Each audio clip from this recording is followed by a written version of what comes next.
Estamos de volta com o Religário. Hoje eu recebo o professor José de Magalhães. Eu gostaria que você começasse esse segundo bloco falando sobre o que garante a durabilidade do Estado. Os governos passam, né? O Estado permanece. E o que garante também a permanência, né, do religioso, apesar de tantas críticas, né, em séculos passados? Flávio, o que garante a permanência do Estado enquanto os governos passam é o que um cientista político francês chamado Georges Bourdieu disse que é uma espécie de ideia mágica. É uma ideia de pertencimento que o próprio povo tem, que as próprias instituições mantêm por conta dessa ideia do povo, dentro daquela questão essencial que eu disse anteriormente, né? Então, essa questão essencial, essa ideia do povo, essa substância que o povo tem nessa ligação que é invisível, afinal de contas, é ela que mantém o Estado permanecendo, durando, né, enquanto os governos passam.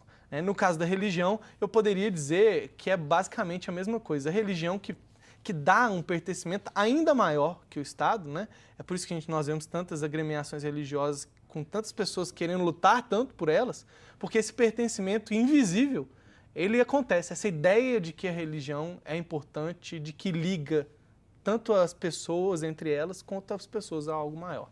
Seria possível pensar uma ruptura radical entre o Estado e a religião? É possível pensar um Estado irreligioso, ou totalmente independente da esfera religiosa? Nós tivemos tentativas históricas disso, né?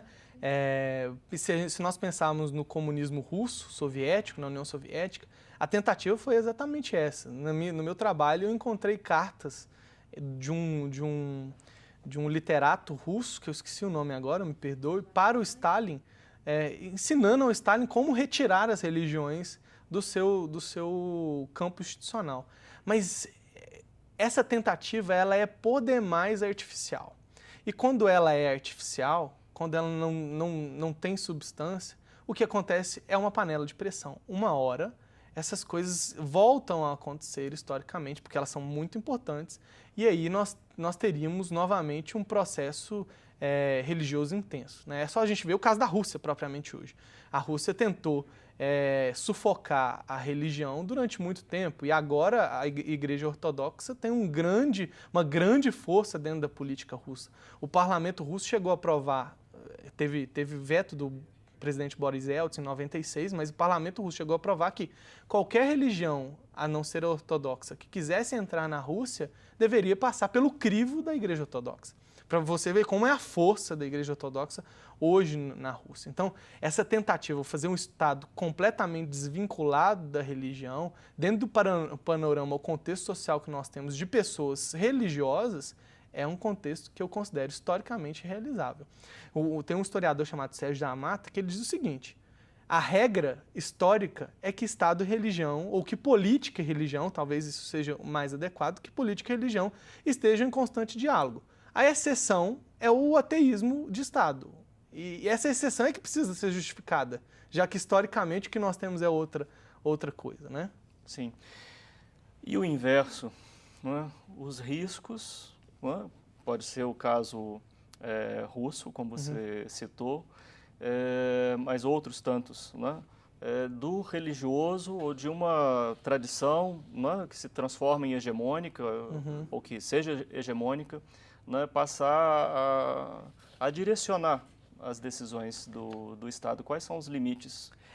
Eu acredito que, pelo menos o Ocidente, nessa história que eu trabalhei, o Ocidente aprendeu muito. Né? Aprendeu muito a religião aprendeu muito com seus erros, o próprio Estado também aprendeu muito com seus erros, e nós estabelecemos uma estrutura de Estado constitucional que eu acho que funciona muito bem como um filtro para que não existam exageros, né? Então, mesmo que uma religião se torne hegemônica dentro do Estado, os limites constitucionais e os direitos fundamentais das pessoas, elas são aquilo que irá provocar. Dessa linha não dá para passar, dentro desse panorama histórico. Mas para isso, Flávio, para que isso não aconteça de fato, eu acredito que um diálogo maduro entre os intelectuais, entre o Estado e entre os religiosos precisa ser melhor realizado. por exemplo, o argumento de que o Estado é laico, que, portanto, a religião não tem que se meter no âmbito da política, isso é um argumento estritamente formal e que não resolve nenhuma situação. Até porque isso, na minha opinião, parte de um conceito de Estado laico equivocado. Né? Como é que você entende esse... Para mim, então, existe a laicidade vulgar e a laicidade substancial. A laicidade vulgar é essa que parte de um argumento formal. Estado e igreja são separados, então Estado e religião não tem nada a ver com a estrutura do Estado, nós construímos isso secularmente, etc. Laicidade substancial é aquela que, inclusive, advém da palavra grega laikos. Laikos significa comum, ordinário. Né? Quando essa palavra era utilizada, era para diferenciar clérigos de cidadãos comuns. Um Estado laico é aquele que trata todas as pessoas do Estado como comuns, como seus cidadãos, e que não faz e não dá privilégios a nenhum deles. Então, mesmo ainda assim, ainda que o Estado tenha uma confissão religiosa que diga, por exemplo, que o Estado é anglicano, que seu chefe de Estado é chefe também da igreja anglicana, como nós temos aí, mas que substancialmente todos os cidadãos, independente da denominação religiosa, têm conferidos todos os direitos, isso é uma laicidade substancial. Porque todos estão sendo tratados substancialmente como iguais. Como é que você pensa o caso brasileiro? O caso brasileiro é um caso em intensa construção.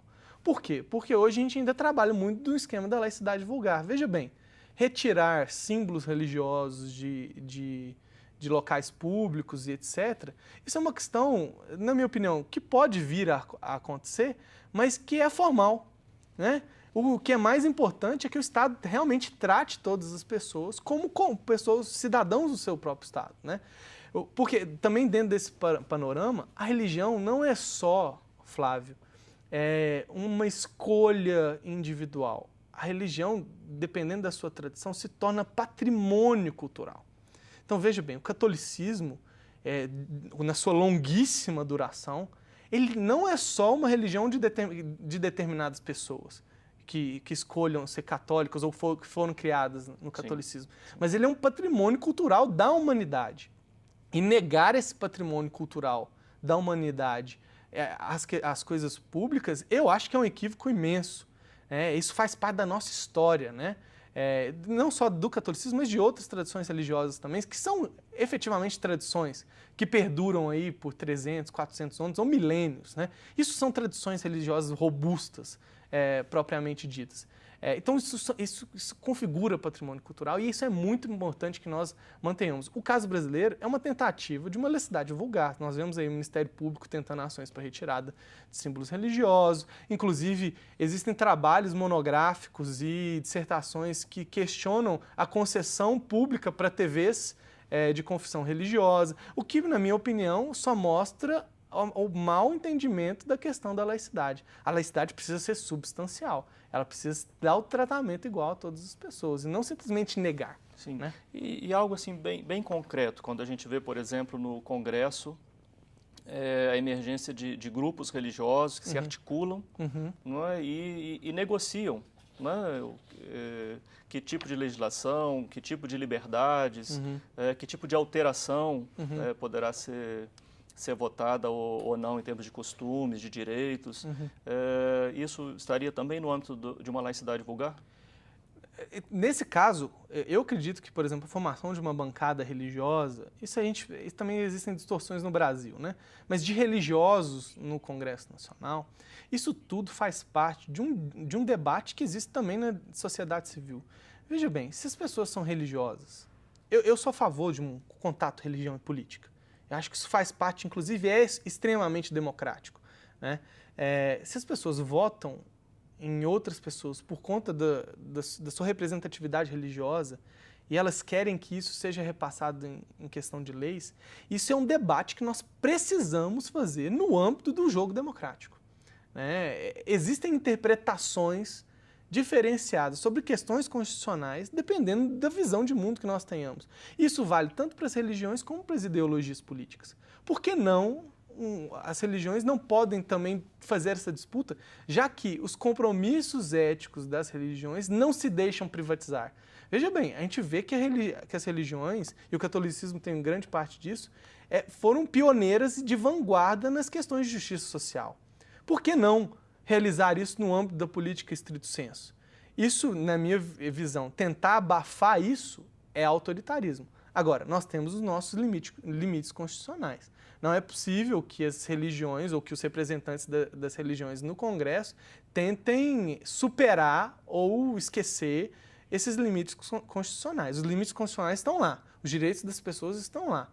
O que nós podemos fazer a partir disso e não negando isso, é outra história. Eu não queria deixar de mencionar o que tem acontecido com a questão do Estado Islâmico. Né? O que passa ali no que diz respeito à relação Estado e uma concepção religiosa. Não é nem do Islã, mas uma concepção do Islã. É uma tristeza, né? A gente vê o Estado Islâmico agir como age. Eu lembro que eu li o Corão uma vez, até para fazer esse trabalho e para fazer contrastes, porque no meu projeto eu estava com um projeto megalomaníaco de fazer comparações da história entre Estado e religião, entre as diversas civilizações, mas não foi possível.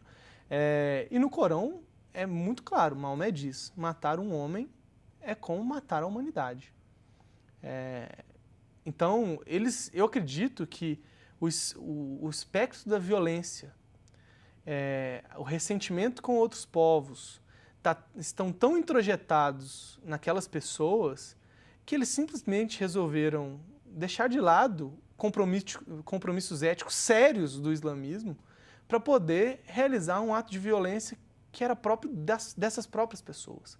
Né? O Estado Islâmico, ele é um Estado artificial. Assim. Ele pode se manter, né? Ele pode se manter e a gente vai ver, mas por enquanto ele ainda é um Estado artificial que se mantém pela força, que se mantém pela violência. Sim. E não pela aquela ideia essencial de morada. Né? Então, esse é um problema grave que a humanidade enfrenta e que nós também precisamos tratar com maturidade e não com simplesmente negação.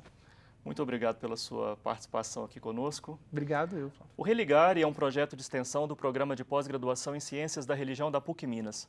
Para saber mais sobre as nossas atividades, acesse a página pucminas.br/ppgcr. O Religare de hoje fica por aqui. Obrigado pela sua companhia, um abraço muito cordial e até a próxima semana com o novo Religare Conhecimento e Religião.